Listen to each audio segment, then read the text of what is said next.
मुंबईमध्ये संथ गतीने होणाऱ्या मतदानाची गृहमंत्री देवेंद्र फडणवीस यांनी दखल घेतलेली आहे। मतदान केंद्रावरून येणाऱ्या तक्रारींकडे लक्ष घालण्याची निवडणूक आयोगाला त्यांनी विनंती केली आहे। मुंबई शहर आणि उपनगर जिल्हाधिकाऱ्यांशी चर्चा करून मतदारांना होणाऱ्या त्रासावरती तोडगा काढावा अशी मागणी सुद्धा फडणवीसांनी केली आहे। मुंबईमधल्या अनेक ठिकाणी संथ गतीने मतदान सुरू आहे। काही ठिकाणी मतदानाचं ईव्हीएमचं मशीन बंद पडलंय, त्यामुळे सुद्धा निवडणुकीची ही मतदानाची प्रक्रिया काहीशी 20-25 मिनिटं खोळंबलेली बघायला मिळालेली होती आणि त्यामुळे आता याची दखल फडणवीसांनी घेतली आहे।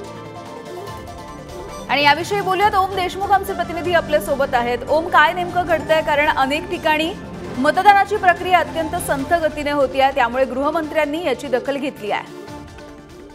याने अगदी बरोबर आहे।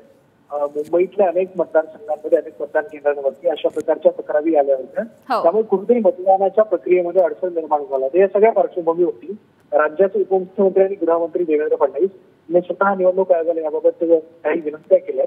त्यामध्ये विशेषतः जी काही टक्केवारी कमी होत चालली त्याबद्दल काही लक्ष देण्यात यावं, त्यासोबतच ज्या काही अडचणी आहेत, मतदारांना जो काही त्रास होतोय तो कशा प्रकारे सोडवला जाईल जेणेकरून मतदानाच्या टक्केवारीमध्ये वाढ होईल, याबाबत स्वतः उपमुख्यमंत्री देवेंद्र फडणवीस यांनी निवडणूक आयोगाशी काही बातचीत केली आहे। मुंबईतील दोन्ही जिल्हाधिकाऱ्यांची, उपनगर जिल्हाधिकारी आणि मुंबई शहराच्या जिल्हाधिकाऱ्यांची आणि प्रशासनासोबत निवडणूक आयोगानं संवाद साधावा आणि त्या माध्यमातून हे प्रश्न सोडून मुंबईतलं मतदान अधिकारी स्वरूपामध्ये कसं होईल याबाबत लक्ष देण्यात यावं, अशा प्रकारची विनंती देवेंद्र फडणवीस यांनी निवडणूक आयोगाला केली आहे। अगदी धन्यवाद ओम या सगळ्या माहितीसाठी।